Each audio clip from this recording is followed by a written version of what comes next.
Termos da oração, eles são divididos em essenciais, integrantes e acessórios. Nesta aula agora, vou falar um pouquinho sobre os termos essenciais da oração, especificamente o sujeito. O que você tem que entender? Quando se trata de uma grande organização de frase, nós temos que entender que nós temos duas partes importantes que sustentam uma oração, que são o sujeito e o predicado. Então, dentro do sujeito eu posso ter outros termos e dentro do predicado outros termos. Por isso que a ideia é assim, quando você estuda termos da oração, você tem que perceber que os essenciais eles vão sustentar toda a língua portuguesa e os outros termos vão estar dentro dos termos essenciais. Basicamente é assim. Exemplo para você aqui, ó. Vamos lá comigo ao quadro? Pra você perceber isso aqui melhor, ó. Por exemplo, tá? Vou pegar uma frase simples aqui, ó. Temos uma frase assim, ó. Algumas pessoas tiveram acesso às provas. Algumas pessoas tiveram acesso às provas. O que você tem aqui? Primeiro ponto, você acha o verbo, sempre. Encontrei meu verbo aqui, agora eu pergunto assim, quem tiveram acesso às provas? Eu faço a pergunta aqui ao meu verbo. Temos aqui, ó, algumas pessoas. Encontrei o verbo e o sujeito, o que eu faço? Corto aqui, ó, porque eu vou separar em dois grandes grupos. Então, eu tenho, deste lado aqui, eu tenho o meu sujeito, porque o sujeito é aquele que está ligado diretamente ao verbo. E qual o predicado? O predicado começa no verbo. Então, de um lado eu tenho o sujeito e de outro eu tenho o predicado. Então, é assim que você faz, ó. Aqui eu tenho o meu sujeito e aqui eu tenho o meu predicado. Então, aqui é a divisão que eu faço em dois grandes grupos, todo tipo de oração. Agora, dentro do sujeito e dentro do predicado, eu tenho outros termos. Quer ver? Olha só comigo. Agora a expressão aqui, ó. Todo sujeito vai ter um núcleo, não é? Qual é a palavra mais importante que eu tenho acerca do sujeito? Eu tenho um pronome e um substantivo. O núcleo sempre vai ser um termo que tem função de substantivo. Então, quer dizer que a palavra pessoas aqui, ó, é o núcleo do meu sujeito aqui. Muito bem. Esse termo algumas é um pronome. Quando o pronome acompanha um substantivo, a função deste pronome aqui, ó, é de adjunto adnominal. Então, veja, quer dizer que dentro do sujeito eu tenho um núcleo, porque todo sujeito tem um núcleo, e eu tenho aqui um adjunto adnominal, entendeu? Então, isso aqui é um termo acessório que está dentro do sujeito. Agora, predicado. O verbo ter, eu tenho que olhar o tipo de verbo. Quem tem alguma coisa. Então, o verbo ter aqui, ó, é um verbo transitivo direto. Muito bem. Vou perguntar ao verbo. Tiveram o que mesmo? Acesso. Ah, então eles tiveram acesso aqui. Muito bem. O acesso cumpre a função de um objeto direto do verbo ter. Tá, e teve acesso a quê? Acesso às provas. Veja que essa palavra, a expressão às provas, completa a palavra acesso, que é aqui um substantivo abstrato. Então, as provas é um complemento nominal de acesso. Então, veja, aqui é só um exemplo simples, calma, eu vou explicar isso aqui com mais calma, mas veja, a base é, sempre eu tenho o grande grupo sujeito e predicado, dentro do sujeito eu posso ter termos da oração, e dentro do predicado também eu vou ter outros termos da oração. Então, essa é a minha base, eu separo em dois grandes grupos, e dentro do sujeito e dentro do predicado eu tenho mais uma análise. Praticamente é assim que você faz. Então, por isso que sempre que eu analiso uma oração, eu parto do verbo eu acho sujeito. Por quê? Achei o sujeito, a partir do verbo que sobra é o predicado. Então, essa é a parte grande que eu tenho acerca da construção de uma oração. Agora, comigo então para a tela. Por quê? Temos que pensar na ideia de núcleo do sujeito aqui, ó. Veja, o sujeito é aquele termo que sempre está relacionado ao verbo. Sempre está relacionado está relacionado ao verbo. Então, sempre eu tenho que encontrar aqui o meu verbo. Muito bem. Todo sujeito possui um núcleo. Esse aqui é meu núcleo, o núcleo do sujeito. Ou seja, vou perguntar ao verbo: quem chegaram às 10 horas? Elas. Aqui é meu sujeito. O que foi realizada? E veja, a inclusão do pagamento. O sujeito é tudo isso. Só que eu tenho que ter uma palavra que é mais importante. E veja, a palavra inclusão é aquela que determina a flexão do verbo e desse predicativo.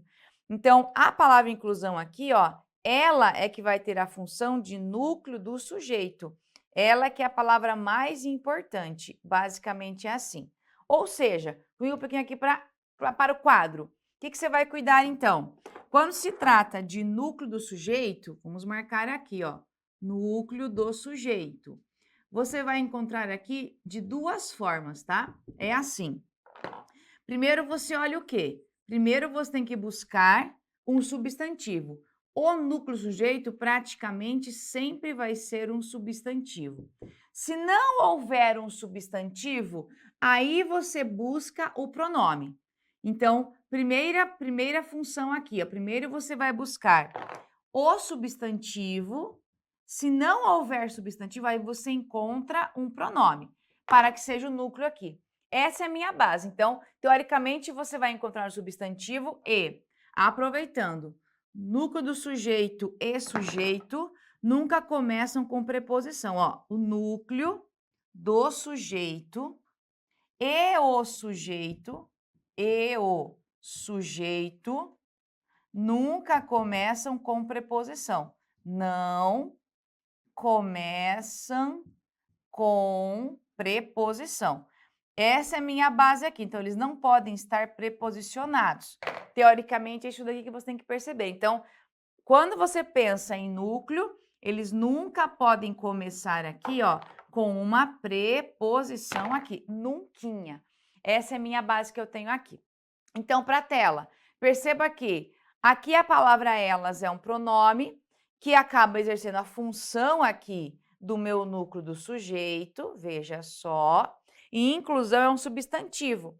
Perceba que a palavra inclusão, ela está precedida de um artigo, que é essa letra A aqui, esse artigo A. Já a expressão do pagamento está precedida de uma preposição, então por isso que o núcleo tem que ser ali, então, a minha expressão inclusão ali. Continuando, temos a posição do sujeito. É assim, nós temos uma ordem direta que pode vir ou uma ordem indireta. Como funciona isso? Olha essa frase aqui. Alguns acidentes ocorrem por imprudência. O que ocorre por imprudência? Alguns acidentes. Então, esse daqui, ó, é o meu sujeito. Na frase abaixo, veja que eu tenho aqui a mesma informação, mas o meu sujeito está no final. Então, quer dizer o seguinte, quando a gente trabalha, aqui é o meu sujeito e aqui é o meu sujeito. Na ordem direta, você sempre vai ter primeiro o sujeito e depois o verbo.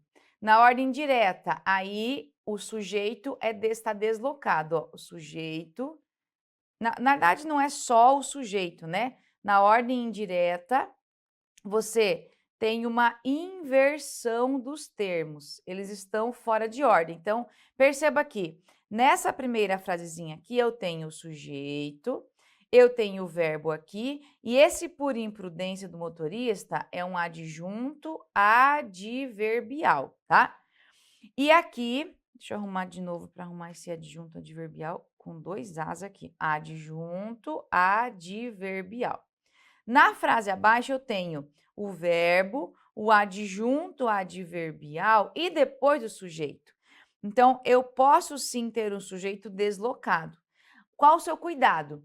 Quando você perceber que tem uma frase e tem uma inversão sintática, fique atento, porque o sujeito pode estar no começo, no meio, no final, o lugar certo dele é começar a oração, mas ele pode estar deslocado. Isso é bem comum acontecer. Então, fique atento a isso, porque as questões podem exigir de você esse domínio. A partir de uma questão de sujeito, pode vir questão de concordância, várias questões, né? O sujeito, ele está sempre numa oração. Então, quando você trabalha com a ideia de sujeito, tenha sempre assim essa ideia. Encontrei o verbo, primeira coisa, acho o sujeito. Sempre. Depois eu encontro o resto, se houver algum tipo de expressão além disso. Mas meu primeiro ponto é, achei verbo, encontro sujeito. Essa é a base que eu tenho que ter acerca da análise sintática quando eu faço de qualquer tipo de oração. Não importa. Sempre eu parto do verbo e do verbo eu acho o sujeito. Essa é a base que eu tenho acerca da análise sintática. Muito bem. Temos mais? Claro que sim. Agora, para a tela de novo, veja. Temos agora uma noção de tipos de sujeito. E aqui é importante que você entenda o seguinte. Vou fazer só uma divisãozinha aqui no quadro. Vem comigo. É assim. Quando se trata de tipos de sujeito, vamos entender agora o seguinte, ó. Tipos de sujeito aqui, tá? O que você vai encontrar? Nós vamos ter uma divisão em 3 grandes partes, tá? Para que você entenda aqui.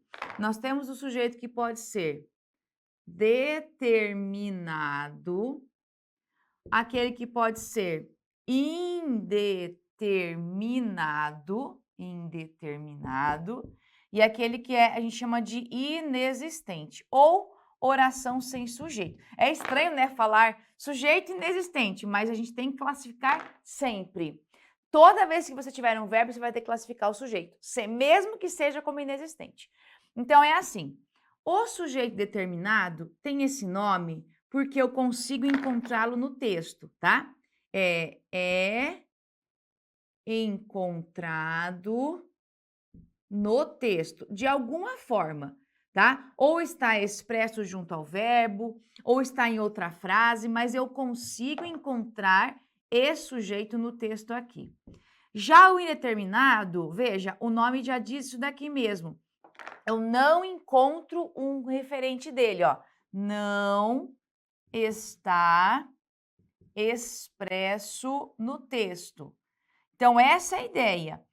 Por isso que a gente tem esse nome aqui, ó. Determinado está no texto, indeterminado não está expresso no texto. Praticamente isso daqui. E o inexistente? O inexistente, ele acontece com aqueles verbos que não podem ter sujeito, ó. Com verbos impessoais. O que são verbos impessoais? Verbos impessoais são aqueles verbos que não podem ter sujeito, ó. Não podem ter um agente, não tem como aparecer um agente da ação. Por isso que eu chamo de oração sem sujeito, porque não tem alguém que faça algo, por exemplo, aqui. Teoricamente, você tem essa divisãozinha. Aí, dentro do determinado, temos aqui mais uma divisãozinha em 3 partes aqui, ó. Determinado, porque ele pode aparecer assim, ó. Como sujeito simples, aqui, ó. Como sujeito composto aqui. E como sujeito oculto, pode vir oculto, pode vir elíptico também, é a mesma coisa. O que acontece? No simples, você vai ter o quê? Você vai ter um núcleo. Então quer dizer que eu tenho que dominar o que é núcleo sujeito? Com certeza. No composto, 2 ou mais núcleos. Essa é minha base, tá?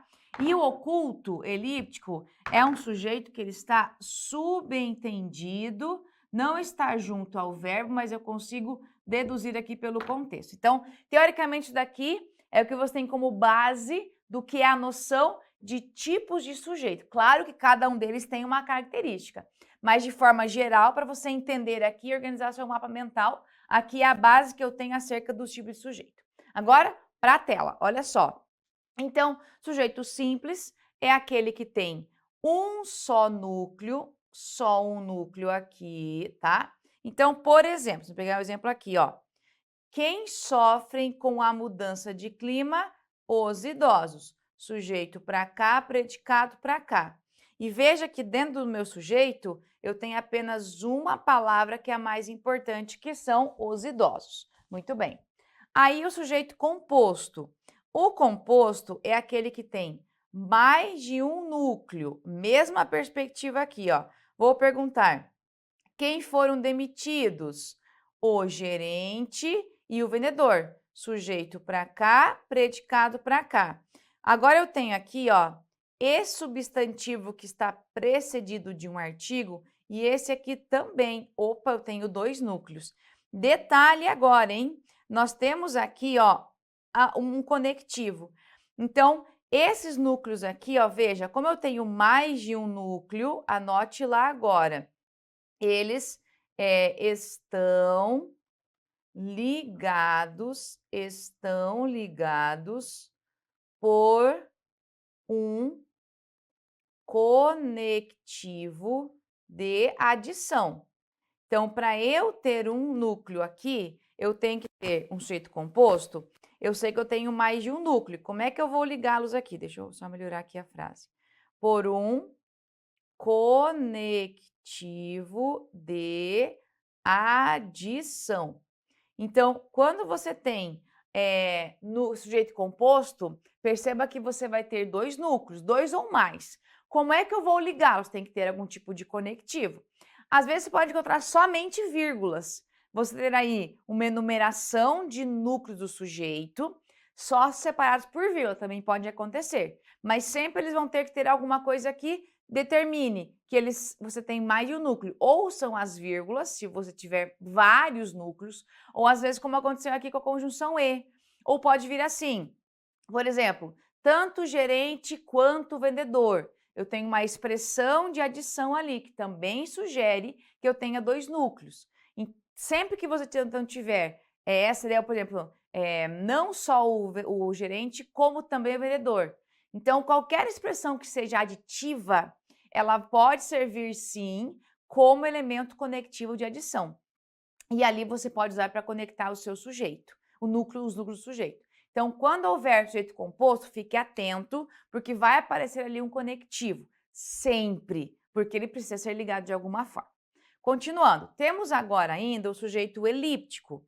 Então, o sujeito elíptico é aquele que não está expresso, ó, não está escrito, e ele pode ser determinado pela desinência do verbo ou pelo contexto. Vamos lá.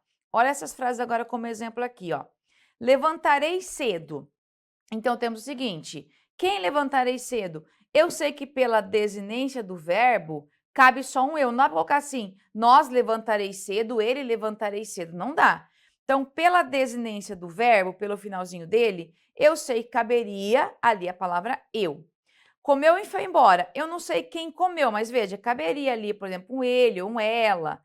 Então, eu sei que alguém comeu, alguém foi embora. Eu não sei quem, mas alguém fez isso. Veja, quando você tem um sujeito elíptico oculto, existe uma ação realizada, existe uma ação. Aí eu tenho que buscar no contexto quem é o agente da ação. Aí no outro exemplo aqui, ó, o médico chegou ao hospital. Quando eu pergunto aqui nessa frase, quem chegou ao hospital, o médico, está expresso aqui o sujeito acerca do verbo. Agora eu vou de novo para continuar a frase. Realizou várias cirurgias e voltou para casa. Quem realizou e quem voltou para casa? Perceba que eu consigo retomar esse realizou, sei que é um médico e voltou também ao médico. Então, não está expresso aqui, ó, antes do verbo realizar o médico e nem antes do verbo voltar o médico, mas eu consigo, pelo contexto, encontrar aqui o meu referente. Então, essa é a ideia que nós temos, são os três sujeitos determinados que eu os encontro no contexto de alguma forma. Continuando, temos ainda o sujeito indeterminado.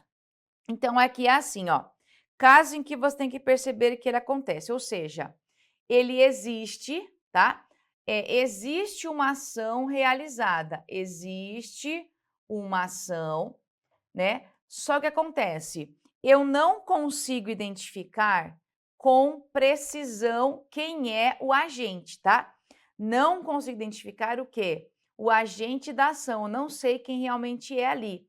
Então, agora, caso em que você pode ter esse tipo de situação, veja, quando você tem um verbo e ele está aqui, ó, na terceira pessoa do plural, e atenção, Vou marcar para você aqui, ó, sem referência a nenhum substantivo expressamente expresso, anteriormente expresso. Como assim? O que significa isso?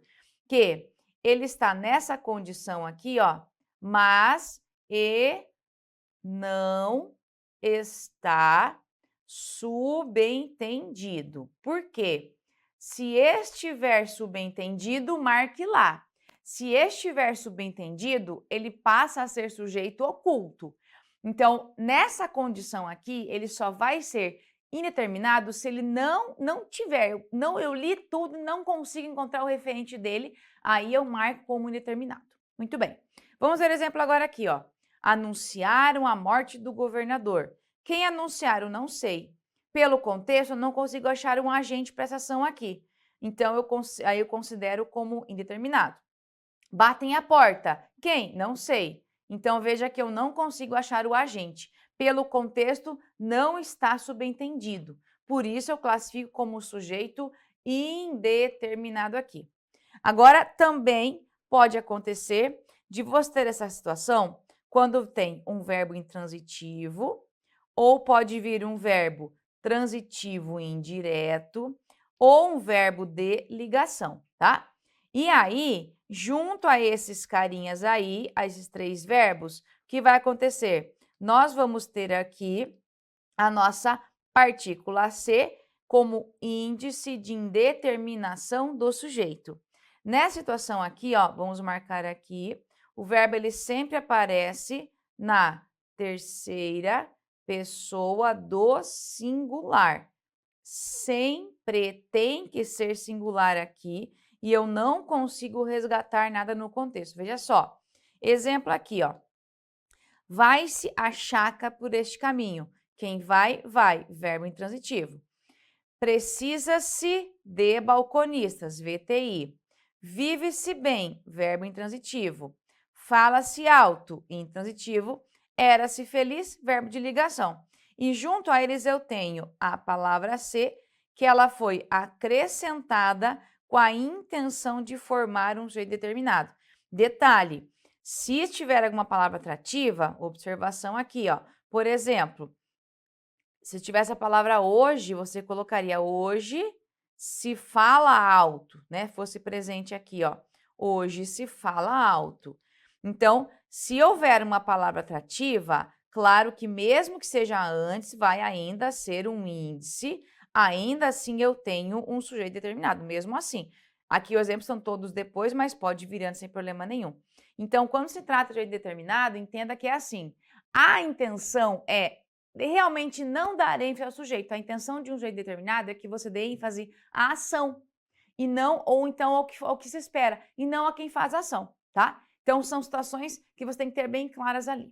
Continuando, temos ainda as orações sem sujeito, aqui, ó, que nós vamos ter verbos impessoais e classificamos como sujeito inexistente. É tudo a mesma coisa. Então, veja, verbos que indicam fenômenos, tá? Por exemplo, ventava muito durante o dia.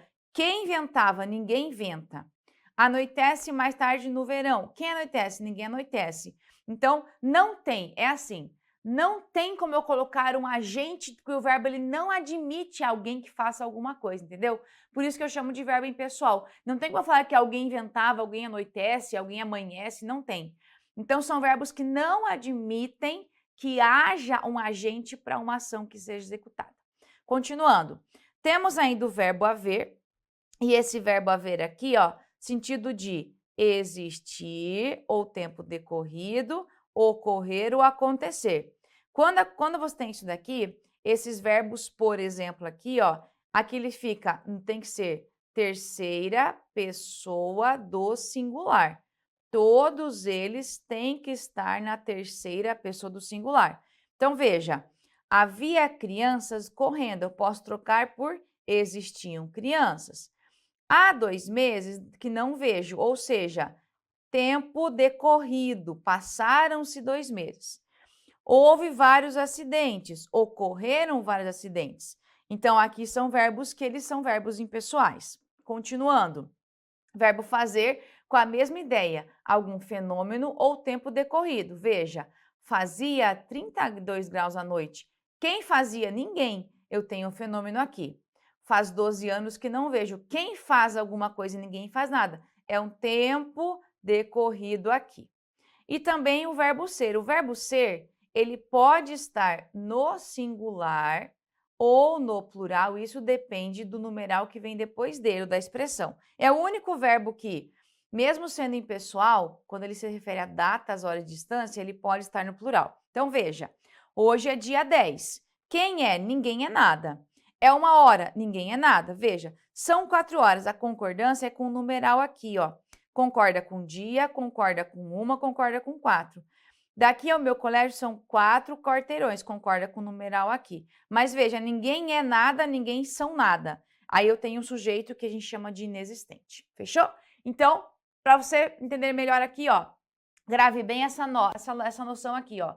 Eu tenho 3 tipos de sujeitos, cada um deles tem uma particularidade. Então, você tem que perceber muito bem isso. Quais são os tipos de sujeito e saber cada um deles como ele se estrutura. Por quê? É essa regrinha que vai ser cobrada de você. Tem que olhar para a frase, identificar o tipo de verbo e perceber como a frase foi construída para daí sim classificar o seu sujeito.